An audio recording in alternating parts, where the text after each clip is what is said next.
Afternoon बच्चों, व्याकरण के पाठ 1 में हम लोग भाषा और व्याकरण के बारे में पढ़े। आज हम लोग पाठ 2 वर्ण विचार पढ़ेंगे। वर्ण विचार, जैसा कि नाम से स्पष्ट हो रहा है कि इस पाठ में हम लोग वर्णों के बारे में जानेंगे। वर्ण किसे कहते हैं, वर्ण के कितने भेद होते हैं आदि। वर्णों को जानने के पहले हमें ध्वनि को जानना जरूरी है। ध्वनि किसे कहते हैं? भाषा की सबसे छोटी इकाई को ध्वनि कहते हैं, जिसे हम मुख द्वारा उच्चारित करते हैं। ध्वनियों के माध्यम से हम मौखिक भाषा को व्यक्त करते हैं। ध्वनि के माध्यम से व्यक्त की गई बात स्थायी नहीं होती है, इसमें अस्थायित्व होता है, जिसे आप इसके पूर्व के पाठ में भी पढ़ चुके हैं। ध्वनि के पश्चात हम जानते हैं वर्ण। वर्ण किसे कहते हैं? ध्वनियों को व्यक्त करने के लिए बनाए गए लिपि चिन्हों को वर्ण या अक्षर कहते हैं। दूसरे शब्दों में हम कह सकते हैं वह मूल ध्वनि जिसके और टुकड़े नहीं किए जा सकते, उसे वर्ण या अक्षर कहते हैं। अक्षर, अक्षर अ प्लस क्षर दो शब्दों का योग है। अ का अर्थ होता है नहीं और क्षर का अर्थ होता है नष्ट होना या तोड़ना या टुकड़े करना, अर्थात वे वर्ण जिन्हें हम और अधिक तोड़ नहीं सकते और अधिक छोटा नहीं कर सकते, उसे अक्षर कहते हैं। जैसे हलंत क, ख, ग, जिन भी अक्षरों में हलंत लगा होता है वो अक्षर होते हैं, उन्हें हम उससे और छोटा नहीं कर सकते। वर्ण या अक्षर के पश्चात हम जानते हैं वर्णमाला। वर्णमाला किसे कहते हैं? वर्णों के व्यवस्थित समूह को वर्णमाला कहते हैं। वर्णमाला की संख्या अलग अलग कक्षाओं और अलग अलग पुस्तकों में अलग अलग देखने को मिलती है, जैसे 44, 48, 52, 56, 57। आपके पाठ्य पुस्तक गुलमोहर में इनकी संख्या 52 बताई गई है। अब इसके पश्चात हमें जानना जरूरी है वर्ण के कितने भेद होते हैं। वर्ण के मुख्य 2 भेद होते हैं, स्वर वर्ण और व्यंजन वर्ण। स्वरों की कुल संख्या 16 होती है। स्वर वर्ण क्या है या स्वर वर्ण किसे कहते हैं? वे वर्ण जिनके उच्चारण में हमें किसी अन्य वर्णों की सहायता नहीं लेनी पड़ती, उन्हें स्वर वर्ण कहते हैं। जैसे अ, आ, छोटी, बड़ी, छोटा, बड़ा आदि। अब स्वर के भेद, स्वर के कितने भेद होते हैं? स्वर के 5 भेद होते हैं। पहला ह्रस्व स्वर।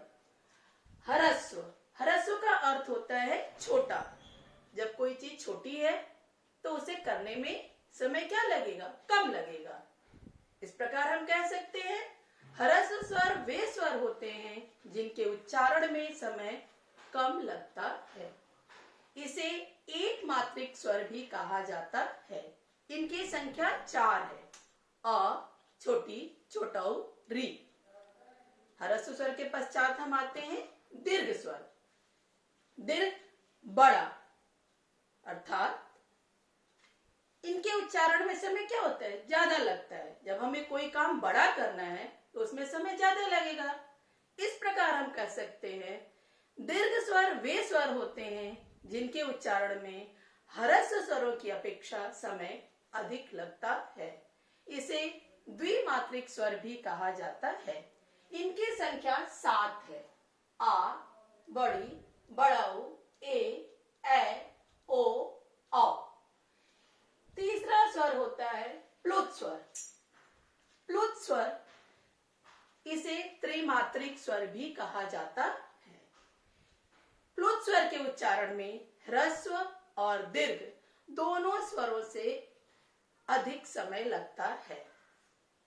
प्लुत स्वर को हम लोग हिंदी का 3 लिख करके व्यक्त करते हैं। प्लुत स्वर, जब हम लोग मंत्रोच्चारण करते हैं तो हम किसी अक्षर पर विशेष जोर डालते, उसे खींचते हैं। जैसे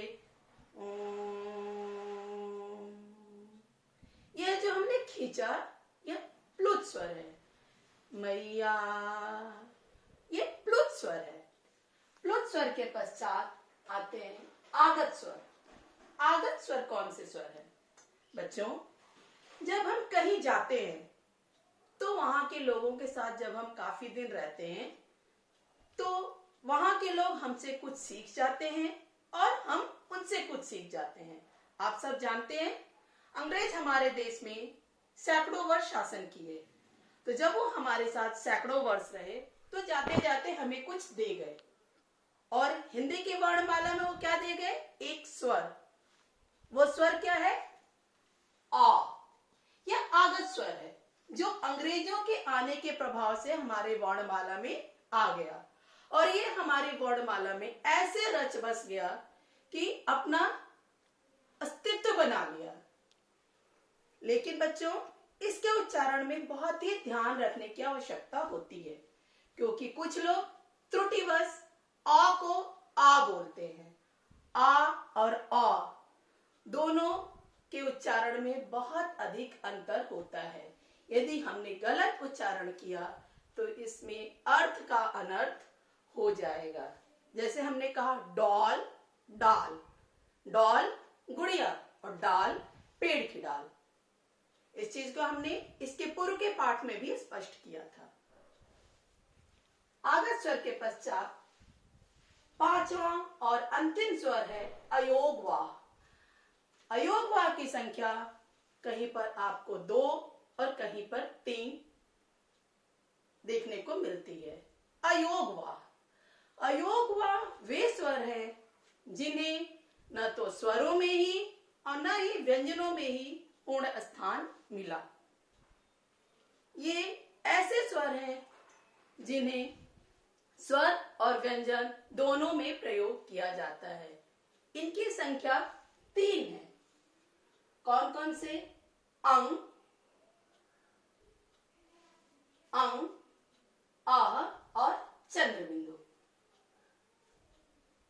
अनुस्वार, अनुनासिक और विसर्ग। ये 3 जो है ये अयोगवाह कहलाते हैं। आपका दिन मंगलमय हो। आज के लिए इतना ही। धन्यवाद। आगे की बातें अगले वीडियो में।